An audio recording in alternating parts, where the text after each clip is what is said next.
What is up, down, and sideways, you beautiful people? League Unlock starts right now. Eric and Mark here with you guys. Little weekend recap, and it's getting busy again with LCK back, LPL starting again. But of course, we start in North America, where at the very top of the table, we had the rematch of the lock-in finals. Team Liquid were floundering coming into this match against Cloud9.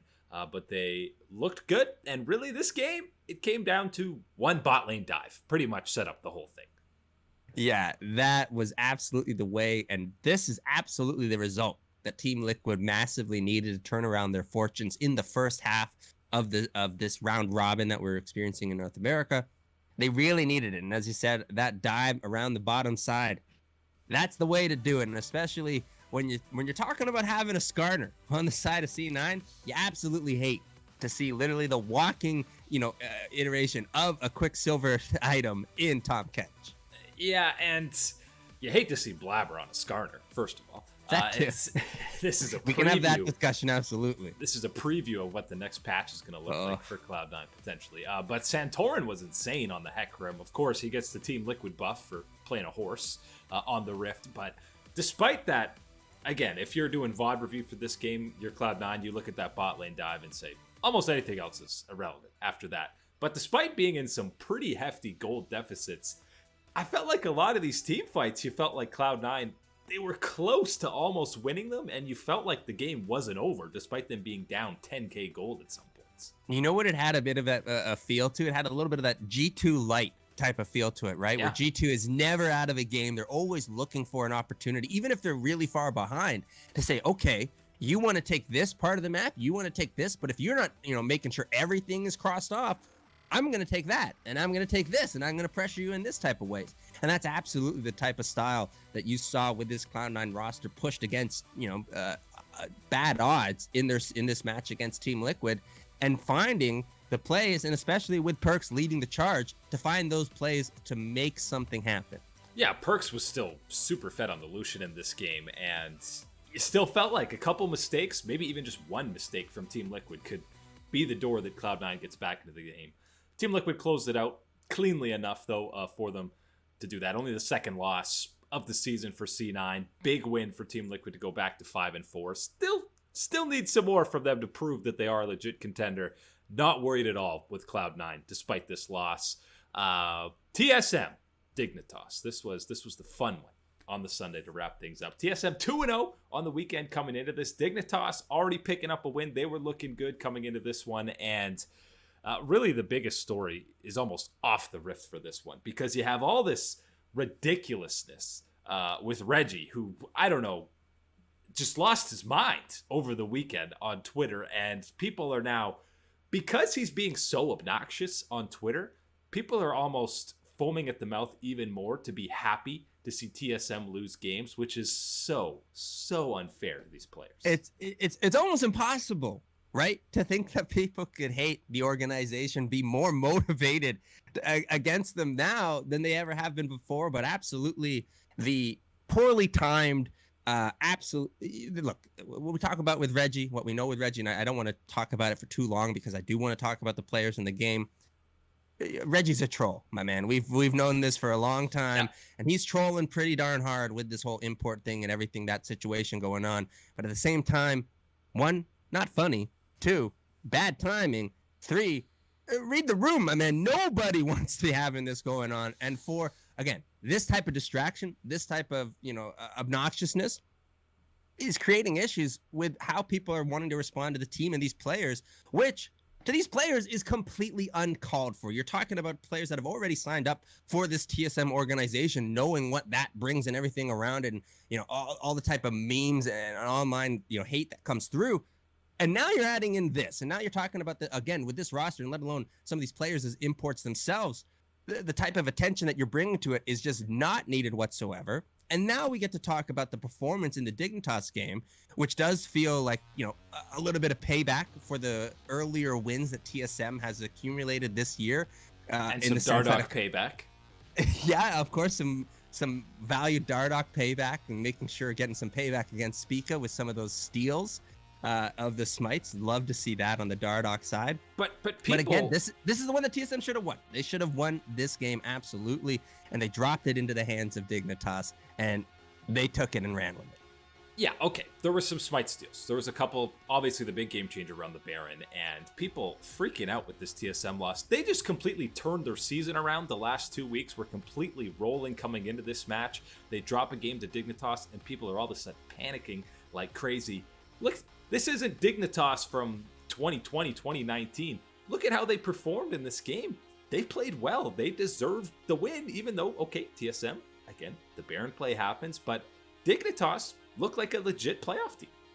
There has to be some type of acknowledgement from people that, okay, this is not a Dignitas that's a Cloud9. Sure, no one's being outrageous and saying things of that nature, putting those type of expectations. But you absolutely better believe that this is a Dignitas squad that has proven themselves good enough to take off wins off of anybody in the LCS if you're not prepared, if you're not ready for it. And if you're making bad decisions, which is simply what happened in this this match against TSM, you have the unneeded force around the Herald from TSM when they mainly have a comp that is going to scale. You can talk about some of the drafting things. Really the Lulu's actually fine. It's the Corki that I'm still having issues with TSM wanting to pick. But again, that's a negative for TSM, the draft in this one. You're looking at the Dignitas one. But overall, for the last 2 weeks, we've been looking at draft as a major positive for TSM, improving in the way that they'd been approaching it. So this is certainly something to look at TSM. And I'm talking about the players and the coaching staff. Let's screw Reggie, move him to the side. Let's talk about that. And we're saying that they deserve some support from the fan base and from the LCS scene. And yes, a slip up and a game that they should have had, and you want to put that towards the record. But overall, 6-3, that's putting it together a lot faster than we were expecting, given what we saw in the lock-in tournament in week 1. And now they're tied with Dig with that 6-3 record, which again speaks to how well Dig has been in the first half of the season. Imports versus non-imports, my man. And joining them at 6-3 after absolutely game of the weekend, we got to talk about always there's Fiesta of the week. And this week, it's definitely 100 Thieves, Golden Guardians. You got the Guardians going up against their former squad. You can call it Golden Guardians Red versus Yellow. This was a 50-minute banger. We talked about Rogue G2 earlier in the year, a 50-minute actual banger. This wasn't it. This was not the same thing, guys. No. This is not the one that you want to be using to advertise the LCS or any of these squads. Absolutely, when you're talking about this game and this series overall and the overall impact, right, when you're looking at the standings and feeling about these teams, it doesn't hurt too much. But still, the overall level of performance and what you should be expecting from 100 Thieves, this was not it, my man. This was not it. Yeah, it's... There will be growing pains, and this is absolutely one of them. And listen, I know people are calling out who he has this engage that kind of ends up costing them the game, but they only got back into that game because he had some great engages on Realm. So look, it's just the nature of how he plays that position, right, and what he's been doing the last couple of years. More times than not, it's working out. So I'm absolutely still on board with who he wants to do. I think really the pressure should be on someone like DeMonte and Closer. I think that these two guys had a very poor weekend overall. And they are certainly players that you can expect and should have the expectations on to perform better and to get advantages against their opponents in the LCS. Absolutely loved that the last final team fight was completely spoiled by the face cams. That was it looked like the most massive BM that guys are standing up while the fight's still going on. It's LCS at its finest, my man. Yeah, that's the Fiesta of the week. Good. Kudos, Golden Guardians doubling the win total so far. 100 Thieves in that tie now at 6-3. With TSM and Dignitas. Over to EU now, where when we previewed it, there was really 2 games we were actually hyped about. That's no offense to some of these other squads. It was just a rough week for matchups, but the 2 that we were excited about absolutely lived up to the hype. G2 versus Schalke. You had the rematch, the upset that Schalke got before, and for all this insane hype that we had for Schalke at 5-2, I think we cursed them because now all of a sudden they've lost 4 in a row. This time it was at the hands of the Senna Sion bot lane for G2, which was just an absolute treat to watch. So as much as we've been talking and hyping up the last couple of weeks about this idea of Schalke pushing into that top territory, being able to compete with the Rogues, the G2s, establish an order at the top. This is way too early for something like that. There certainly is working issues for this Schalke squad, this organization to work through and identify. That absolutely is going to be a big one when you're talking about it. And specifically for me, it's got to be the bot lane. I think Neon and Limit have been very underwhelming the last 2 weeks, and especially during some of those team fights have been very costly for the Schalke squad. This is absolutely growing pains. I certainly think that they can still hit that high stride that they were at the very beginning of the split, challenging, getting wins against that top teams. I think they absolutely at their very peak can get to that level. But what we're absolutely learning with the last 2 weeks is there's this bad side, there's this underside, and there is going to be a nature of coin flippiness that needs to go the right way for Schalke to reach that level.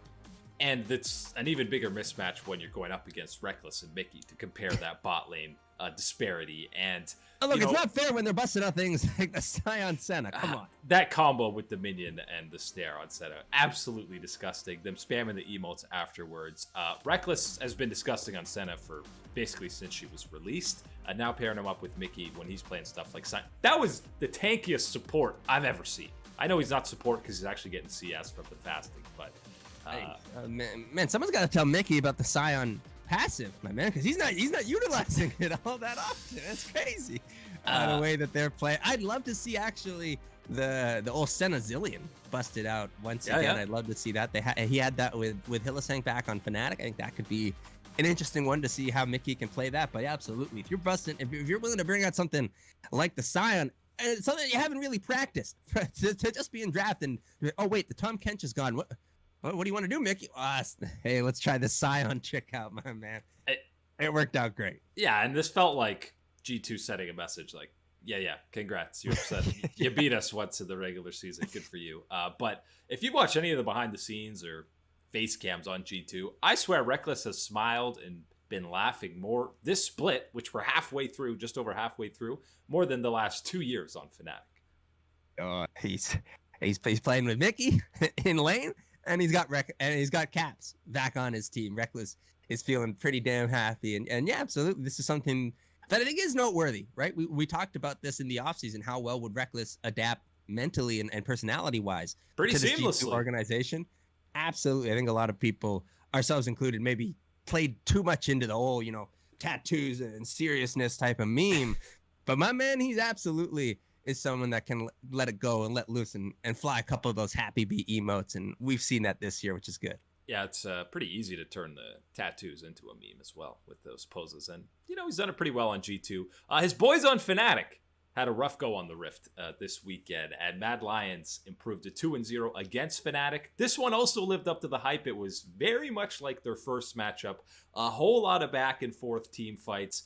Armut got player of the game. He had some fantastic Gnar ultimates and engages. And simultaneously, Bwipo had one of his famous Whip-int games we're going to talk about on the set. And our boy, Upset, was trying his best on Samira in this game. He had some incredible team fights, but Mad Lions had Senna, and Senna is disgustingly broken. Yeah, Senna seems to be pushing into that territory right now and what can happen of broken OP. And when you're watching this series, you're watching this matchup against the Mad Lions, as you said, I don't understand really in the draft why you want to go for the set. I understand what he brings to the team and everything else, but there's better options than what you had on the side of Mad Lions. Especially against Gnar. Right, and especially saving that pick. It just did not make sense to me whatsoever. And it obviously didn't work out in the gameplay for the Fnatic squad. Overall this week, it just seemed sloppy, right? It just seemed like Fnatic got a bit ahead of themselves in the sense of... Looked like week one Fnatic. Right, but in the sense that we had been talking about them putting together better performances, better momentum, better decision-making. And then what? There was no decision-making this week, my man? There was no critical thinking. It appeared a lot of times in some of these type of choices that they were making. And absolutely, it cost them. And especially against a team like the Mad Lions, as we talk, kind of in this middle ground of the LEC, looking to keep improving, they'll punish you when you make mistakes like that. Yeah, and Elyoya on Mad Lions had a really good weekend. Obviously, one of the top side entirely has been a question mark for Mad Lions. So's the bot lane, and so's Humanoid, the way though. There's kind of been, the ceiling is obviously still there for Bad Lions. Now they're starting to prove it against at least the teams below and around them in the standings. Still a clear tier below G2 and Rogue, but Bad Lions, they're climbing up. Yeah, and I think as far as having this tier below the Rogues and the G2s, where we have this muddled, Schalke, Fnatic, Mad Lions, and how well they're performing, and what we're looking for, it is a pretty good group, and this is a group that will, I think, absolutely provide some good excitement as we head towards a push for playoffs. Yeah, and the whole middle pack, even you can go as far as the 8th seed. I mean, you had Vitality picking up wins against Fnatic, and here comes Crownie and the boys. Here comes Crownie and the boys. I mean, that playoff race is going to be insane, as it seems to be pretty much every single year in the LEC. We also had the LPL coming back. 2-week hiatus. The boys are back. We had FPX versus World Elite today, and it was a big upset. The win streak is over from Fun Plus. World Elite ends their losing streak at the same time. It was a 2-0, but, and there's a big but here, because the real story is that Bo was not in the lineup. It was Tien coming back, and you'll say, well, what are they doing? What's FPX doing? Why would you take out Bo when he's been playing so well? Well, just a little bit out of their control. Sounds like there was some match fixing that went around in the LDL last year when he was with E-Star Young, and now Bo is going to be suspended while that investigation is ongoing, and we know how long these investigations take. He might be out for all of the spring split, which is an absolute tragedy. Right. So unfortunate. Number one, needs to be said that match fixing is a very serious issue, and an issue that we've encountered in the LDL before, right? So this is something that does need to be thoroughly investigated and work to be. You need to investigate the league, not just Bo as a player.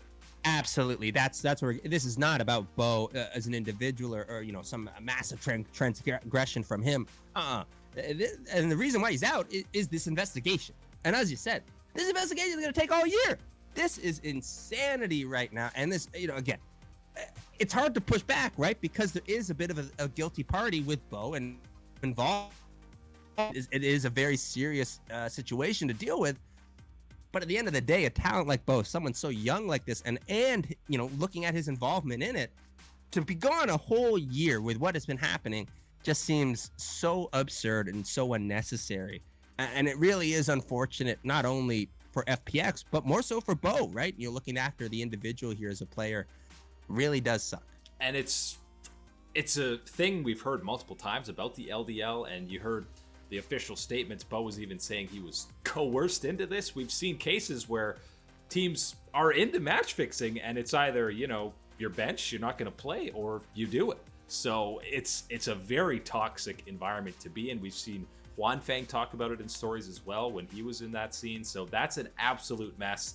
World Elite gets the win. Well deserved, but you feel bad for Tien. And guys, do not flame Tien. This guy hasn't been practicing at all. He's been dealing with health issues. Don't even touch Tien.